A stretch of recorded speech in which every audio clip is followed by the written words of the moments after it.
Hi, I'm GeoDav, and in this, my first Unreal Engine 4 video, what I'm going to do is show you something that you shouldn't be doing at this moment in time.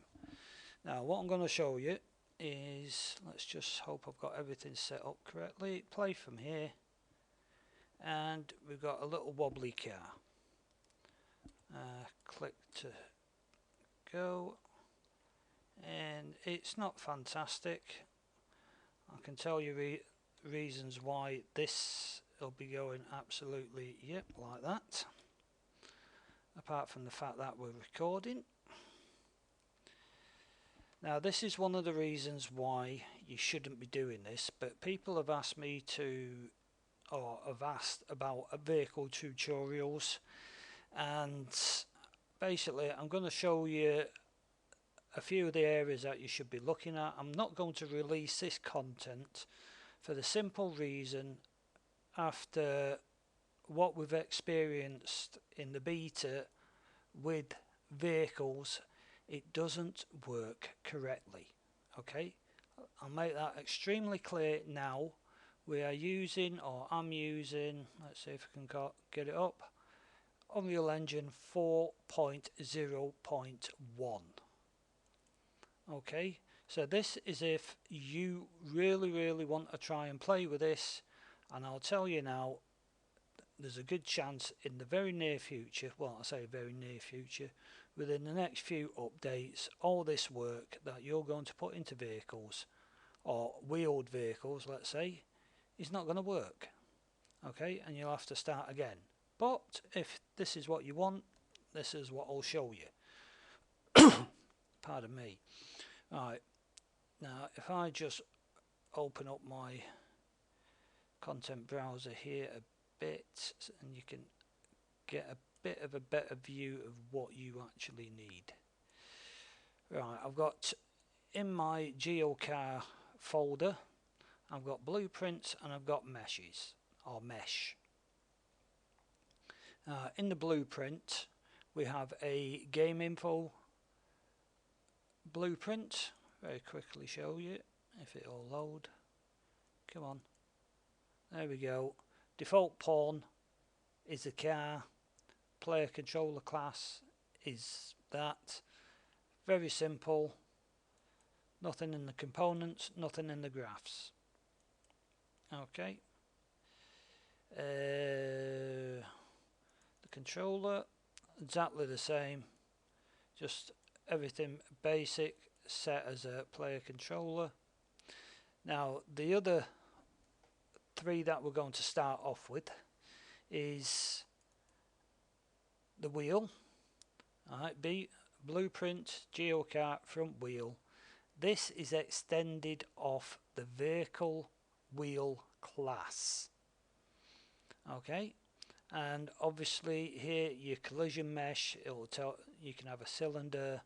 You could possibly, looking at this, change it to something else if you wish. You've got your shape radius, your shape width, inertia. Your default might not be 10, so have a quick look at these, pause your video and set them as required. Okay, don't forget tyre type. Okay, so you want to set your own tyre. DA is a data asset. Okay, we'll just have a quick look at that. Data asset, yeah, tyre type, friction scale. Now if you've never seen a data asset, all you do is right click, miscellaneous, data asset. Okay, right, so we had the front wheel. Obviously my rear wheels have a larger radius. Now you might notice these sizes are a lot bigger than what they used to be in UDK. Why? Because it's a larger scale, as I'll quickly show you here. As you can see, there's your man. I mean, my vehicle's probably a touch too big at this moment in time, but go with the flow. Right, before we start dealing with the vehicle blueprint, let's go have a look at the mesh side. Okay, so here we have the skeletal mesh, we have the skeleton. What I advise when you import your skeletal mesh, and I'll just show you, where was it? No, I'm not actually going to do this. Blender, there we go. Which one was it? I think it's BC Car. Yeah, there we go. I'll just take this one to make sure it doesn't overwrite. Now you'll get these options. Go into advanced. Now if you're using Blender as your output, e.g. where you've made your mesh, make sure you tick use TOA ref pose. Preserve your smoothing group, but let's see if I can find it. Here we go. On collision, by default it will ask you to, it will create a physics asset. I would advise, especially for vehicles, to untick that. Okay, now we'll have a quick look at the physics. As you can see here, it's a bit squiffy and you might think that looks a bit weird, and you're right, it does, because I've stole from elsewhere the physics box there, and you'll go, that's a very strange shape. Something I just noticed today when I was fixing this up. Simple collision. Right, before I go any further, you just need the one box. Okay, don't go overboard, don't make things start complicated, because you'll just have lots and lots of problems. Just keep it at the moment until all the vehicle stuff is fixed. Just keep it as a simple box, yeah. And the main thing you've got to remember is on physics type, it will start as default. No, it won't move. Put it to unfixed. Now if I can very quickly remember, here we go. If you've just got a quick box there, yeah, select it, right click on it, copy collision from static mesh. You're like, ooh, this is new. Yes, it certainly is. So it might be something to keep an eye on later for other things that need physics assets, and you're not happy with the collision of either a sphere, a spheroid, or, well, in fact you could make a very simple collision for this instead of having about 6 or 7 boxes. Nice. Right, what else did we have? That was a wheel, yeah. I'll keep on closing that. We'll just say, well, what am I doing? Just hit the button and say save. Right, so physics asset, remember to make sure the box is checked as unfixed. Okay, we don't need anything there, we don't need anything there, if I remember rightly. Yeah, translation retargeting is all on the animation. Make sure your physics asset is actually in there. It should, he said, pick up on that straight away because you're using that skeleton. Lots of things are mixed in with the skeleton there. Okay, I haven't put any sockets on this at the moment because, like I said, I don't really want to delve into this too far. I'm going to repeat this umpteen times over this video and you will get bored at hearing me say it, but please remember, if you're gonna do this, it's going to be, I won't say a waste of time because you'll learn things about the editor and everything else, but within a few months I don't think your content will be useful. Right, let's have a look. Now I've initiated these as ABP, which is a animation blueprint. Right, so let's open that up and you go, ooh, what on earth? Right, let me start. Where do I normally start on this? Right, let's zoom that right out so you can't make out anything at all of that. Maximize the screen, compile and note, give us a bit more space in there. Right, where do we start? Well, where I normally start on things like this is through the tutorials that we had. We created a function called update wheel. Now I'm slowly going to scan across here so that you stop it that way, left mouse button, so you can actually see the name of the function, some variables. Okay, I'm not going to create all this, I'm just showing you so you can pause the video, take a screenshot, whatever, get rotation angle, steer angle, suspension offset, make rotation, make vector, and the return node with the offset and rotation. Now if you don't know how to make a return node, let's go back here, click on your function, or when you create a function this is the only node you'll get, and you can put in your inputs, which will be here, and your outputs, which are at the other side. Now color coded, very nice of them. This funny, well I'd say green colour is an integer, which is a wheel index, and the outputs being the offset, obviously a vector and a rotator. Now the only thing here in this bit which you may find having a problem of creating is this. Now this actually in the beta done my head in because it wasn't public and I got somewhat annoyed. But anyway, now if you see, if I hover over here, it says read the value of variable vehicle sim. You like that? What on earth is vehicle sim? Well, vehicle sim is a variable that you create at this moment in time. Now I'm just going to very quickly make one here for you. Now obviously, as anything, the whole system runs around blueprints as far as I'm concerned. So create a variable, go into the variable panel, and I'm just going to go vehicle mov. Now we don't want a bool. Now you can see here is blue.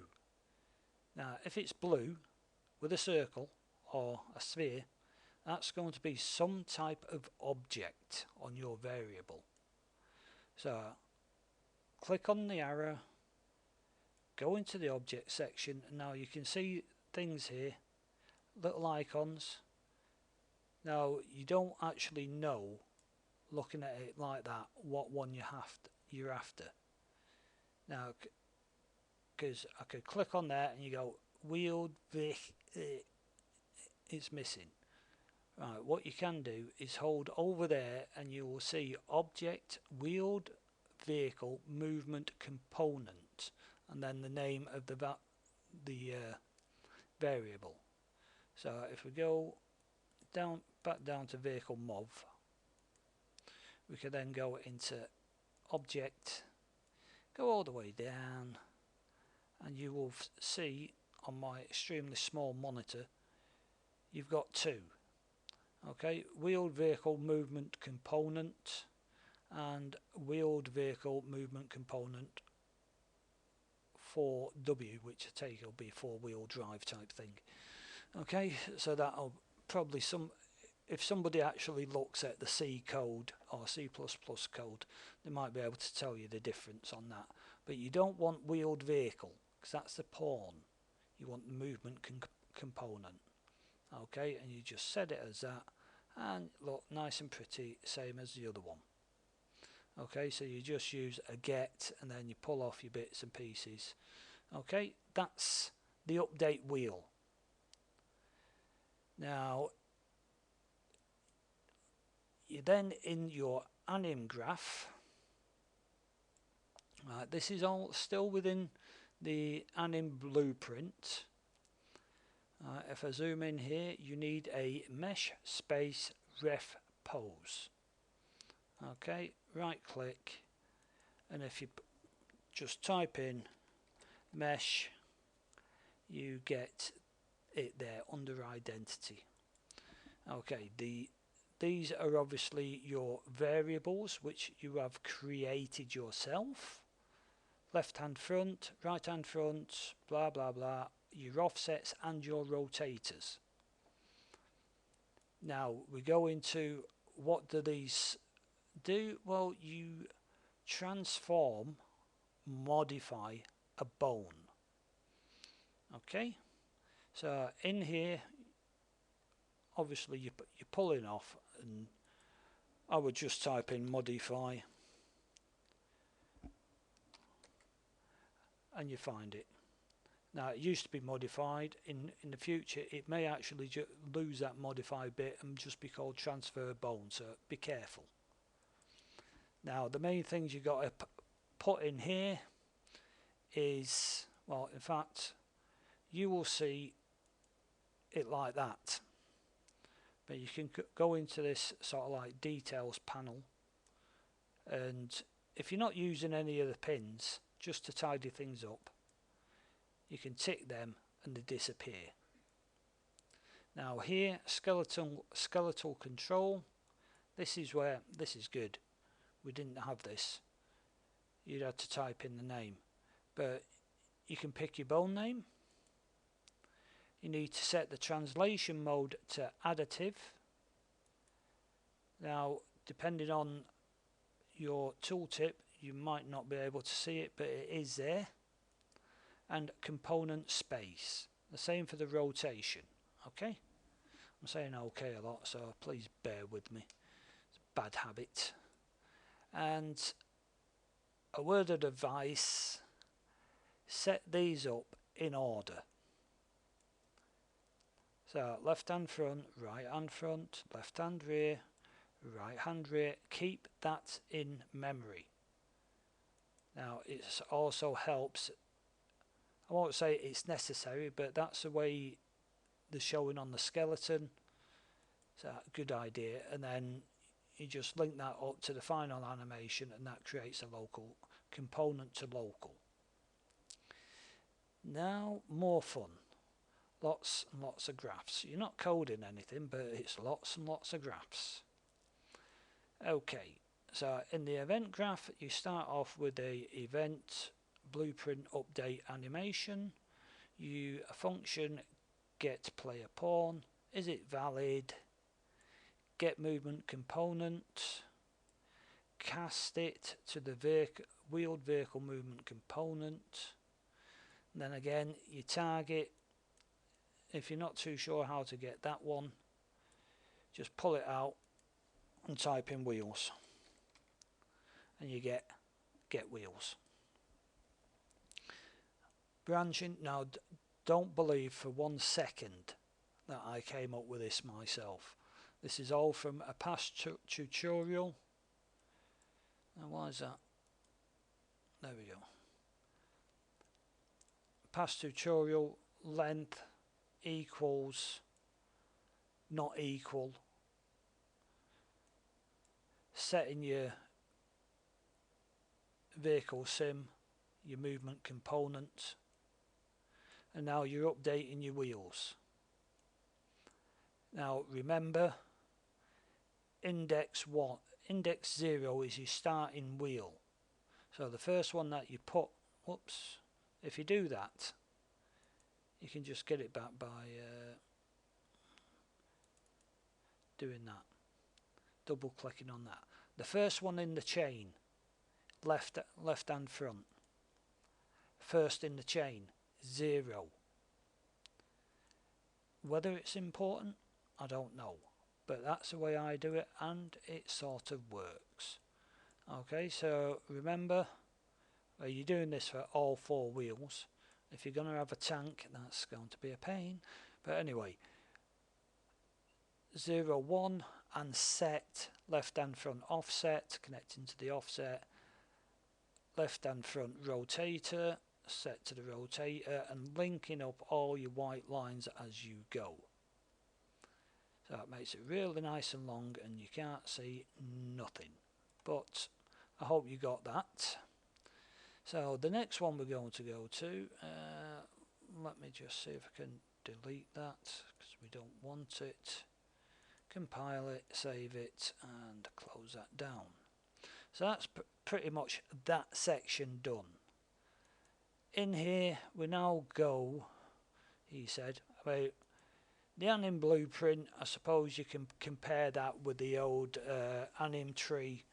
It's just that at the moment you're actually having to make variables yourself and they're not all there in it for you. So now we'll go into the blueprint. The blueprint is, as you can read there, extended off wheeled vehicle. So we go into there. Let's start off, before we go into that bit, start off in the defaults. Now here you want to set, first thing, set your skeletal mesh and set your anim blueprint. Leave that alone.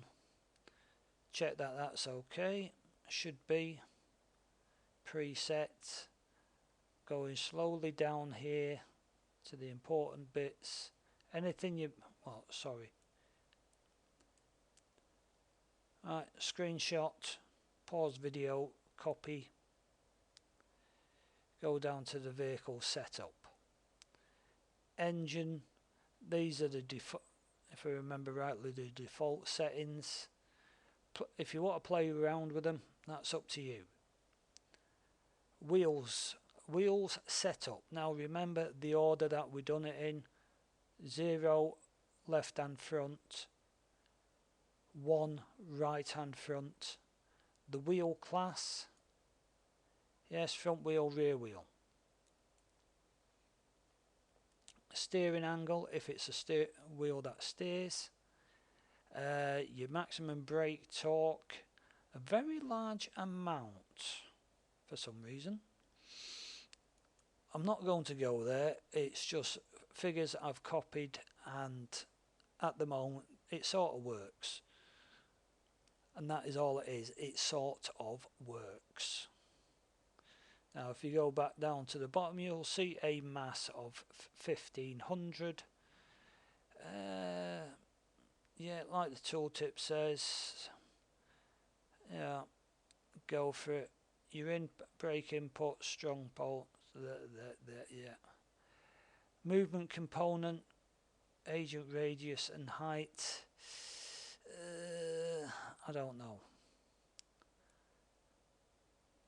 There's a lot of these things where if you really want to know, get the source code and go digging. Because at the moment I'm not going to. So you've then got your other bits, just set them up as this, which is pretty much the default settings if I remember rightly. Now close that out, move that out again, play from here, and it gets extremely wobbly, and click for, and it does move and it bounces about and it's not perfect. When I've done this earlier it actually worked better. Now I think part of the reason for this,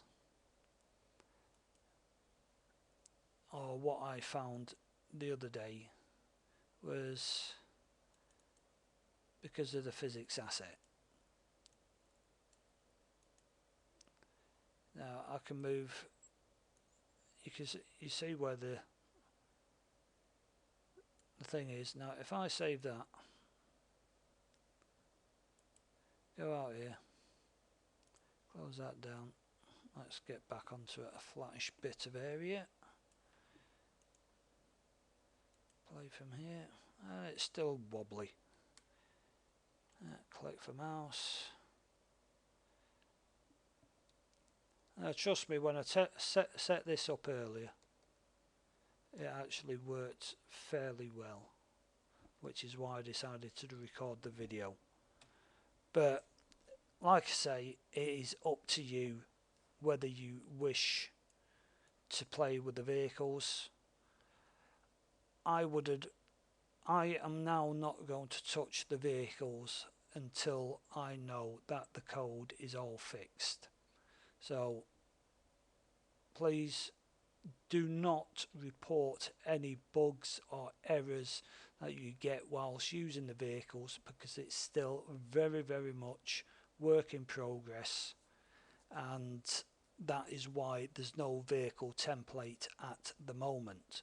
As soon as Epic and Nvidia have got it all fixed, because I believe it's something to do with the physics X side of things, which is all the vehicle stuff and how vehicles handle, then once that's done they will let us know, and then we can come in and start playing even more. Okay, so that was long enough, and I'll see you the next time. Come on.